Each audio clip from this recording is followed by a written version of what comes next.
La Bible adaptée aux enfants, expliquée sans déformer. Quand tu t'assois devant un groupe d'enfants pour leur parler de la Bible, tu fais un exercice délicat, simplifier sans trahir, alléger sans vider, rendre clair sans déformer. Ce n'est pas une mince affaire, mais c'est tout à fait possible quand tu prends le temps de te placer à hauteur d'enfant sans perdre la profondeur du message. Les enfants comprennent plus que ce qu'on croit, mais différemment.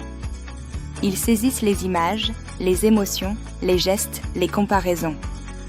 Quand tu parles en images, ils te suivent, quand tu parles en concept, tu les perds. Adapter la Bible aux enfants ne veut dire la fadir.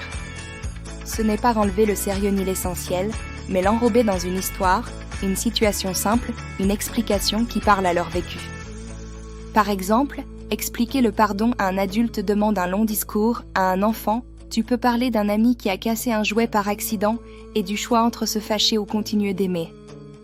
L'idée reste la même, mais elle devient accessible. Il faut aussi garder en tête que les enfants sentent quand tu changes quelque chose pour les protéger. Leur intelligence émotionnelle est fine. Ils savent quand on leur parle comme à des bébés. C'est pour ça que l'équilibre est important. Tu dis la vérité, mais avec les bons mots. Quand la Bible parle de conflit, de peur, de perte, tu peux en parler, mais en expliquant que Dieu est toujours là, que rien n'est trop lourd pour lui et qu'il prend soin de nous-mêmes quand on ne comprend pas tout.